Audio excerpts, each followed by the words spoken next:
Well, hello everyone, and welcome to IFFBoston 2021, and welcome to this Q&A for LUZZU. We're very glad you stuck around. We've got a very special guest. I want to bring on the director of LUZZU, Alex Camilleri. Hello. And Alex. And to moderate this discussion, I want to bring in our good friend Jason Gorber from Toronto. Hello. Hey, Jason. Longtime festival attendees will recognize Jason from the many Q&As he's done for us over the years. This is really actually special because it was Jason that turned us on to this film. It was not quite on our radar yet, and he DM'd both Nancy, our program director, and me, and he said, you got to check this film out, which we did, and obviously we totally fell in love with it. And so really it's because of Jason that LUZZU is in the lineup. So thank you, Jason, for bringing us this film. You're very welcome. Thank you, Alex, for making it. Thank you for joining us. And really look forward to hearing from the conversation. So, Jason, I'll hand it over to you. It's so great, Alex. Thanks so much for joining us here. I wish we were meeting in Boston, but welcome to the new virtual world. Thank you so much, Jason. Thanks for turning Nancy and Brian onto the film. I'm honored to hear that. Honored to be a part of IFFBoston and really excited to talk to you. Yeah, it's funny. Your film obviously played Sundance, which is where I first spotted it, and I have a good friend and a former colleague, Ryan Aldrich, who's a big Cannes nerd, and he loves films. He goes to Cannes for many, many years, and he spotted your film and told me about it. So it's this sort of wonderful festival experience. I'm wondering if you could talk about what the festival experience has been like for you over the last year and navigating that all with a film such as LUZZU. Well, I think I've been, in the same kinds of shoes as many of us, which is adjusting to a new reality. And I benefited from editing this film over the summer of 2020 when everything was on ice. It gave me time to really, make the film as good as I could without an expectation or a deadline of a festival premiere. And I remember thinking, last summer, how strange and really dispiriting it would be to play in a virtual festival. But by the time the winter came around and first we saw, what Sundance were doing with a virtual festival, my mindset changed. I mean, we're all living in a brave new world, and I was only so, happy to partake in Sundance and now IFFBoston. These virtual platforms are exciting to me because it's so clear to me that the film is reaching new and more kinds of people than it might in a normal festival cycle. That's not to say that I don't miss out on the live experience. I still have not seen the film with more than one other person in a room. That's strange, but the privilege that can attend to certain kinds of festivals has been broken down in this process, and that's exciting. And I've certainly, in my own time benefited from things that have become available to me through things like streaming and seeing films from far around the world, even in like a small country like Malta, is a really exciting part of any festival, but especially now in a kind of a virtual setting. I think it's fair to describe your film as bittersweet. One of the things that cinema can do is take us to a place that maybe we didn't know we wanted to go. If you could talk about your relationship with Malta and filming what's essentially, depending on how you want to break it down, the first Maltese film. Thanks. Well, it's a great question, and it's really at the heart of what inspired the film. I have a privilege in many ways of introducing Malta, which is a very small country. It does not even appear on many maps because they cannot print that small.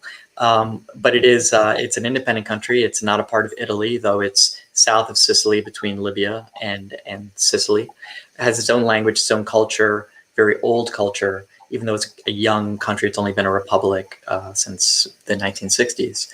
My family immigrated to the States just before I was born. And as long as I can remember wanting to tell stories and certainly wanting to make films, I wanted to do that in Malta. Because I grew up going back and forth between Minnesota and Malta, Minnesota being where my family emigrated to. And Malta couldn't be more different. And when you are, as a child, given this magical world that is so far from your day-to-day reality, it can't help but inspire visions and stories in your head, and these colorful characters that populated my views there, but were also a part of my family's story. And so you go through life and gather things up, and you also want to make sense of your place in the world. And just seemed so clear to me that as my interest in film rose, it was on a collision course with wanting to kind of grapple with elements of my identity.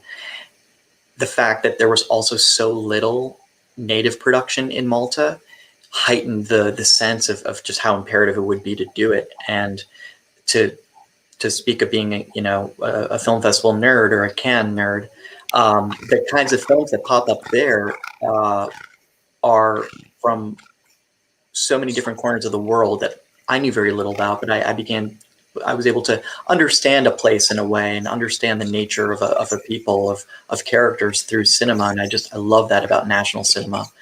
And it just seemed like such a shame that Malta had never really gotten that chance on the international stage. There's been a little bit of local production, but I think it's fair to say nothing on the level of what we've been able to do so far with LUZZU, and it's just a joy to be able to carry it forward to more and more audiences. I mean, one of the things about Malta, obviously, historically, it's been conquered many times. It's been independent in differing guises. It has a history that goes back to prehistory, and yet its issues are very contemporary and very tied to what's going on in Europe now. You have this collision between these Phoenician-era boats and these modern EU regulations. All the past and the future seem merged at a place like Malta. Is that something that you recognize in the making of this film, or has that always been something with you? Yeah, well, it's such a good insight. Malta abounds with those contradictions, past and present, just in conflicts everywhere you look. And it is, going through a rapid industrialization and rapid modernization. And it's, I guess, fruitful, at least for a storyteller, because conflict is at the heart of drama, and you're never in a shortage of conflict in Malta. And this story does, I think it pits modernity against tradition against each other very, acutely. But there are many other of those contradictions that I think are steeped into this, and it could be about class, immigration, Malta being very much a meeting point in the Mediterranean and the kind of the crossroads of civilizations and empires. That just, I think, works itself into the table stakes. It's kind of unavoidable. I was not conscious in trying to write these themes, but it certainly just presents these things to you as a storyteller. Well, you have everything from contemporary concerns about EU licensing to the Thesean myth, all colliding, all feeling like they're very much part of a single thing. It's when I walk in areas of the world like that, you see some sort of modern building, then you realize that the cobblestones are thousands of years old. These things blend in one another, and sometimes the thing that is broken from a couple years ago is the same as the ruins from thousands of years ago. The film very much feels this spirit. And I'm wondering, when you were actually shooting this, how you navigated all that, how you kept things from being, let's say, two-picture postcard. You didn't want to make Mamma Mia. You didn't want to make something that just made this like sort of fancy island with all this exotic stuff having it, or some sort of poverty porn. You want to make something realistic, but not something dour or negative. How did you navigate all that? Well, thank you for saying that. It's I'm glad we seem to have achieved that, because it was very much our sort of mission statement at the beginning of the project. And part of how you accomplish it is surrounding yourself with like-minded people, and you quickly understand who those people are, because from the minute I pitched the project to my producers there, and I said that I wanted to use non-actors, it united us instantly, because they recognized, one, it had not ever been done in Malta, and two, it would work. And it was kind of the only way to make it work. So I'm going to interrupt you. yeah. Why do you think that non-actors obviously gives a spirit of authenticity? I mean, we've seen that with Nomadland, but Nomadland sort of navigated that not dissimilar ways to what your film did. It's bring in people that have experience to work with those that don't have experience and sort of navigate all that. If we can sort of tease that out a little bit more. Yeah, for sure. I mean, for me, it was making this film, it would only work with a non-actor for so many reasons. To go back to one we were just talking about, I think that there really is an ethical component of it, which is, you know, you're telling the story about a people and they had so little representation, right, in cinema ever. And so to invite the non-actor, specifically the fisherman, to be a part of the storytelling, for me, kind of reached beyond just like an aesthetic choice. But then there's also a very practical side of it, which is, you know, I joke that there's very simple scenes where Jesmark or David, who in real life they're cousins, and those are their real names, Jesmark and David. In real life they're cousins and sometimes fishing partners. But, you know, there could be a simple scene where they just step onto that LUZZU. Well, if you or me or an actor were to try to just walk onto the boat, we would be in the water in about 2 seconds. So the authenticity that they bring, you know, really, I think, heightens everything in the film. It helped me as the storyteller just get as close to the bone as possible and to root out the bullshit of some things that I came up with on the screenplay that were juicy or, you know, clever. And, you know, every day on set, I had Jesmark and David holding my feet to the fire, being like, no, this isn't true. We wouldn't do this. And because they can't, you know, they have limits to how much they can pretend. I couldn't ask them to do something that was outside of their experience. Now, I think that they're really amazing performers, but their value is in really kind of, you know, bringing an authenticity of their emotion to the screen. And that I hope is really felt in the film, because they're in some ways incapable of lying. I mean, it's a perfect lead into what I was getting at, is that you yourself are somebody that bridges both these worlds. You obviously have a historic connection to this land, but are coming from a different place. You're an outsider in the place where you have a direct connection to. How are you accepted? How was navigating that as the person who's doing this? And when you're shooting them, of not only creating authenticity, but you have to create authenticity while a camera's staring at them. Well, what you're asking is something I reflected on really deeply in the 3 or so years that I was making the film. And I considered my position relative to the world I was portraying very heavily, and wondered if I was the right person to tell the story, because I was an outsider. I should say that if I was born and raised and lived my whole life in Malta, I would have been almost as much of an outsider as I am having grown up in America, because even though Malta is a very small island, the left hand doesn't know what the right hand's doing.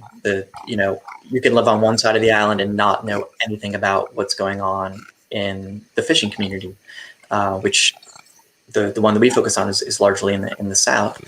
So there are, you know, these very, very, you know, strong stratifications throughout Maltese society, and I was very conscious about, you know, my outsider status in a number of ways. My only answer to that is just I knew that I was willing to do the work, and I felt like I had an emotional or an inner connection to what was happening in a lot of fishing families, because it's how I related to my own heritage.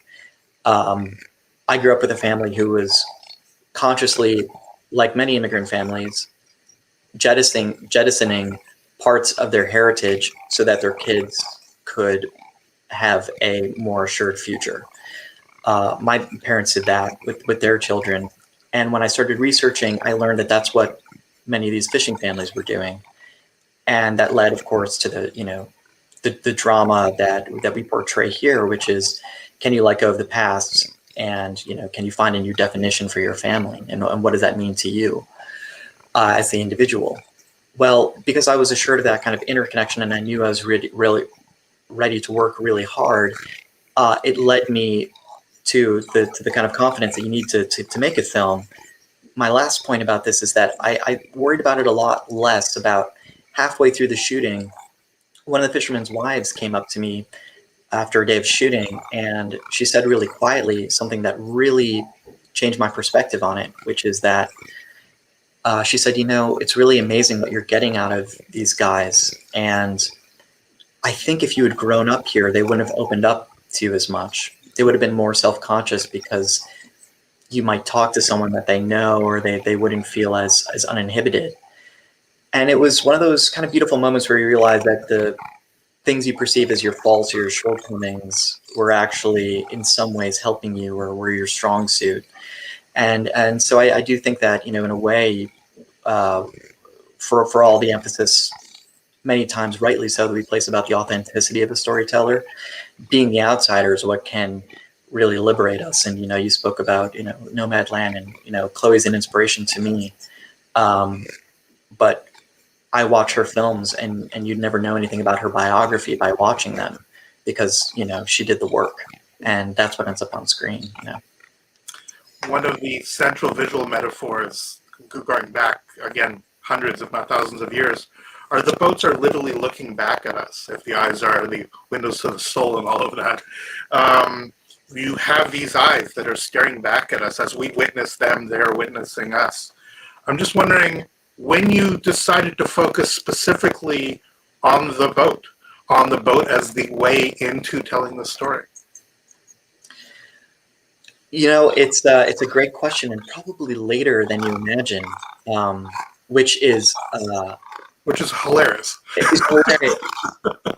But there was a moment when I was writing the screenplay, even though we worked loosely with the screenplay on set. I worked on many drafts of it over years. The moment that clicked, I changed the title. I had a working title. I changed it to LUZZU, and then it was like, that's what it is. That's the whole thing clicked into place. I knew I had the fisherman. I knew I had the family, but to find the visual way into it, it was literally staring me in the face. When you're writing, of course, it's the written word, and you're not always thinking as visually as you are when you're on set. But I grew up looking at those boats in Malta, and they were always staring back at me. And I grew up loving The Great Gatsby, and because F. Scott Fitzgerald was a fellow Minnesotan, and it's great in literature is the eyes of Dr. Gilbert, and it's used so effectively as a kind of a way to break out of the human drama and just to get to this third person perspective. And it seems like it was Gatsby. It was also Bresson, and what he does in Oh Hazard Balthazar, which is one of my favorite films. And it was also, Miyazaki does it too. He sort of cuts away from the story, and he's got little creatures kind of watching the human drama play out. And it gives a perspective that I felt coincided with what I hoped to be able to do in this story, which is to kind of pay attention to other worlds, larger than just the human drama, and that this could kind of elevate it in a way so it could reach towards that sense of history and scope that can nevertheless come out through the very small particulars. I mean, it also allows us to empathize with an inanimate object, and it allows us to, when we see the graveyard, to feel that this is not the death of an object, but the death of a way of life. Well, I mean, it's just cinema can do that, and no other medium can do it. It's amazing. I'm always glad to hear that. I like movies. Yeah. Well, it's it's the kind of for me, it's the climax of the film, and it's special for me because you can't do a stage adaptation of this, and you can't do a novelization. Then the moment can only exist in cinema, and if you can find those things, it's really special. we sort of danced around it. If you could talk about getting your cast together, of finding the people, did you sort of inculcate yourself into a community? Did you do an open casting? It's a great question. Right. So from the beginning, we knew we had to find non-actor fishermen. I have a terrific casting director in Malta who's also a part-time fisherman. So like he knows how to talk to these guys and, has his own ways in.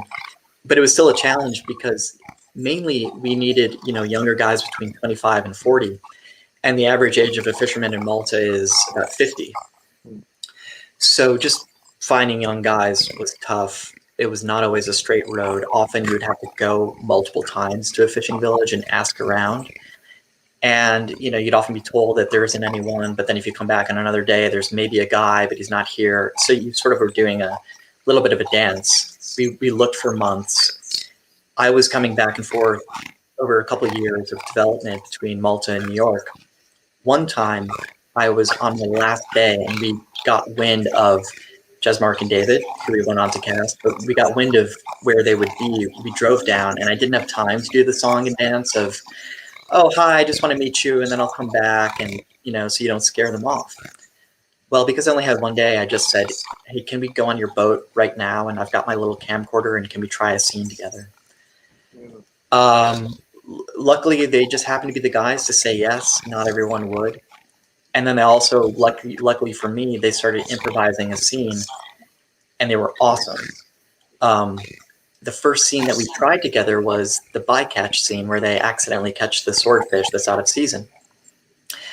And I described the scenario and I kind of gave each of them an objective and they went at it. We did 2 takes each and they were so good so quickly. And what surprised me was that they were also much more intense about the scene than I had imagined it. And that was just the first affirmation for me that would lead to many other affirmations that casting the non-actors would help me get to the heart of things. They would help me understand the emotion, not just the technical. It was so clear that they had actually been in that situation in their life of fighting over a prized fish and being kind of tormented with this bureaucracy that would have you throw it back into the ocean before you could, take it home to your family to eat. And I was inspired in that moment, didn't want to freak them out, but I cradled that footage on my way back to New York. I watched it on the camcorder, cut it together, and then started rewriting the script around them and what I'd gotten to know about them. Came back to them 6 months later, completely crazy. I'd written the whole script for them and said, do you want to do it? And thankfully they said yes. There's a very fine line in Hollywood about shooting on water. It usually goes disastrously. I mean, some of the greatest films ever made have been shot on water, and they've all gone over budget and have been a pain in the ass. You're shooting not entirely on the sea, but you're certainly doing logistical things that an independent film has to worry about, plus working with non-actors, plus bringing in crews in places where shoots don't normally take place. How? Well, there's the famous book about the production of Jaws, which is like a litany of horrors about shooting on the water. And as I was developing the film, it was clear there had to be scenes on the water. I mean, you just can't tell a story about fishermen without doing that. And I had advice from some people who were like, oh, I hadn't read the book. I hadn't read the Jaws book.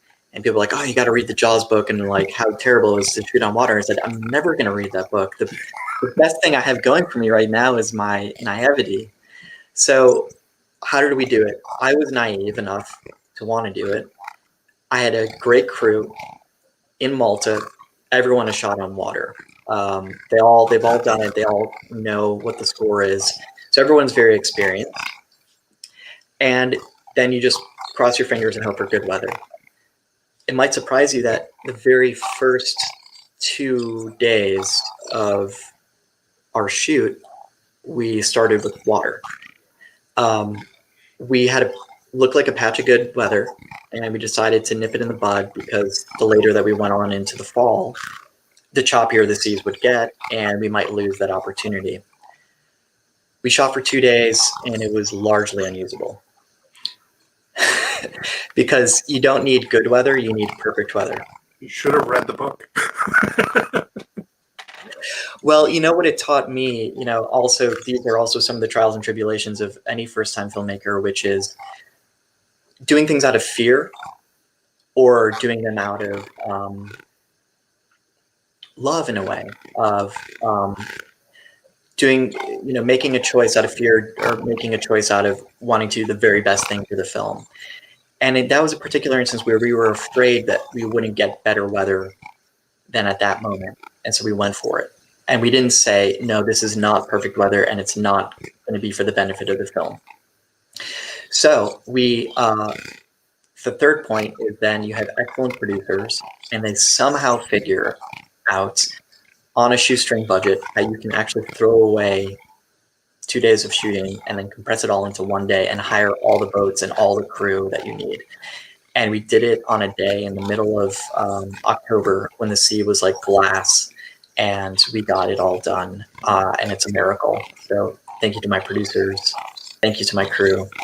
And thank you to Jez Mark, who was laughing at us while we were, a few of us, myself included, were leaning over the side of the boat and throwing up on occasion because, it happens.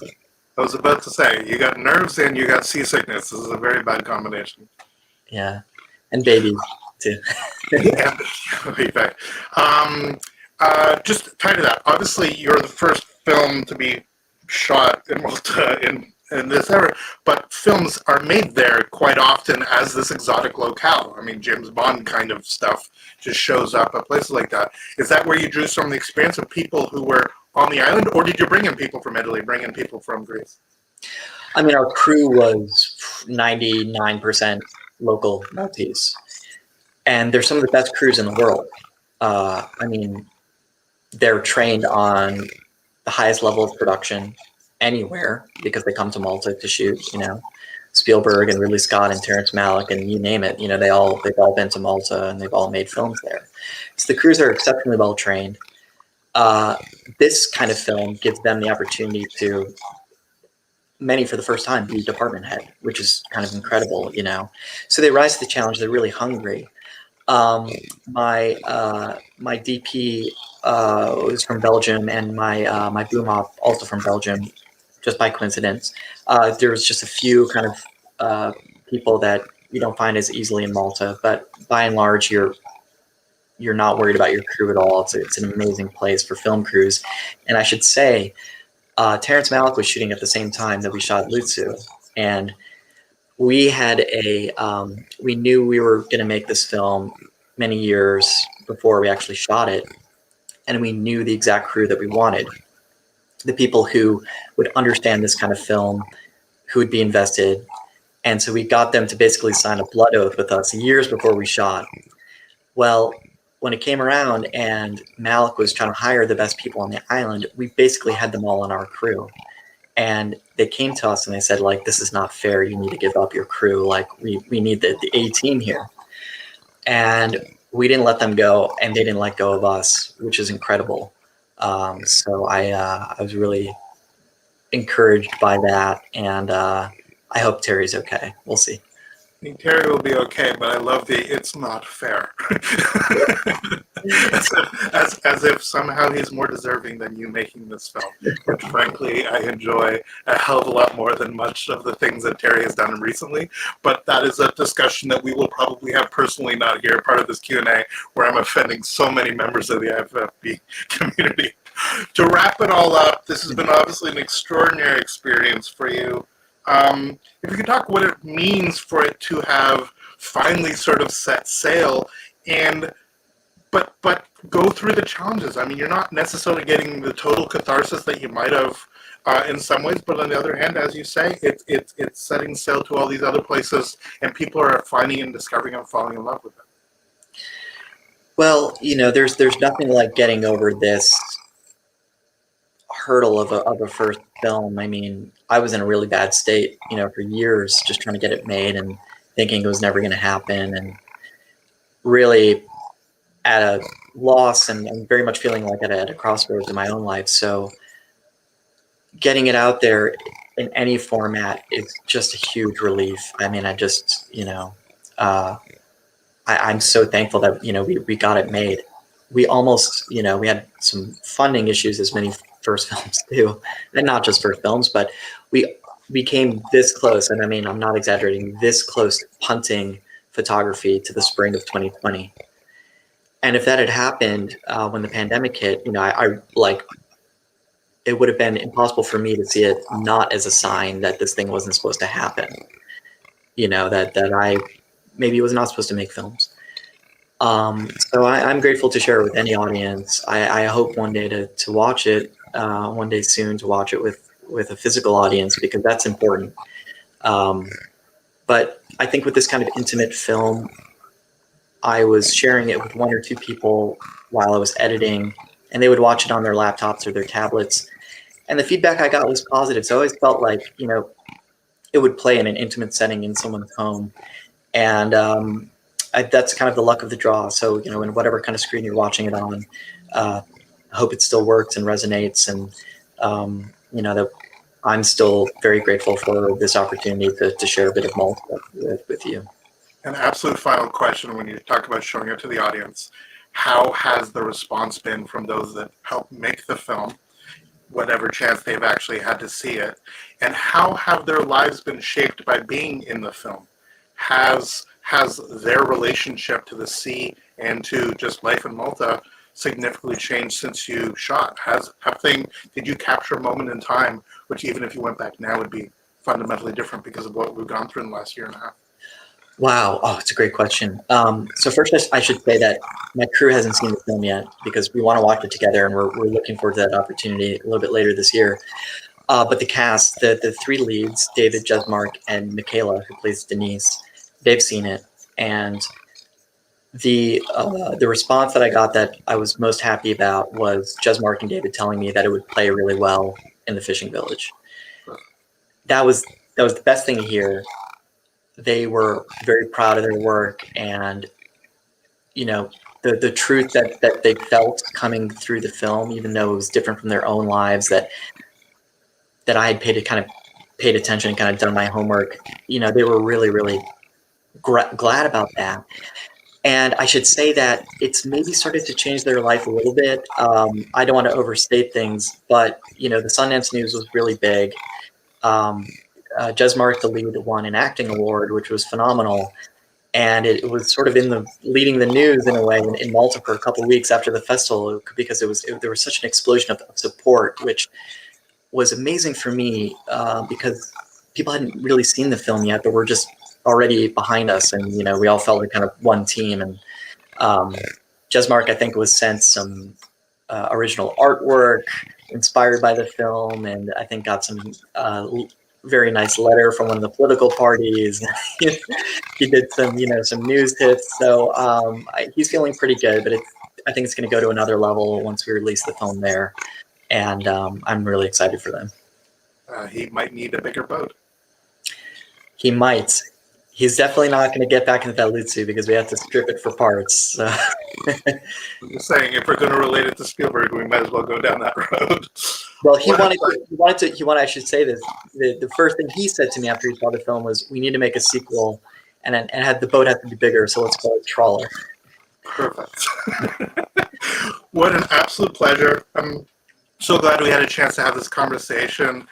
Alex, congratulations on the film. I really do adore it, and I really look forward to audiences all over the world getting a chance to experience this astonishing balancing act that you've actually achieved.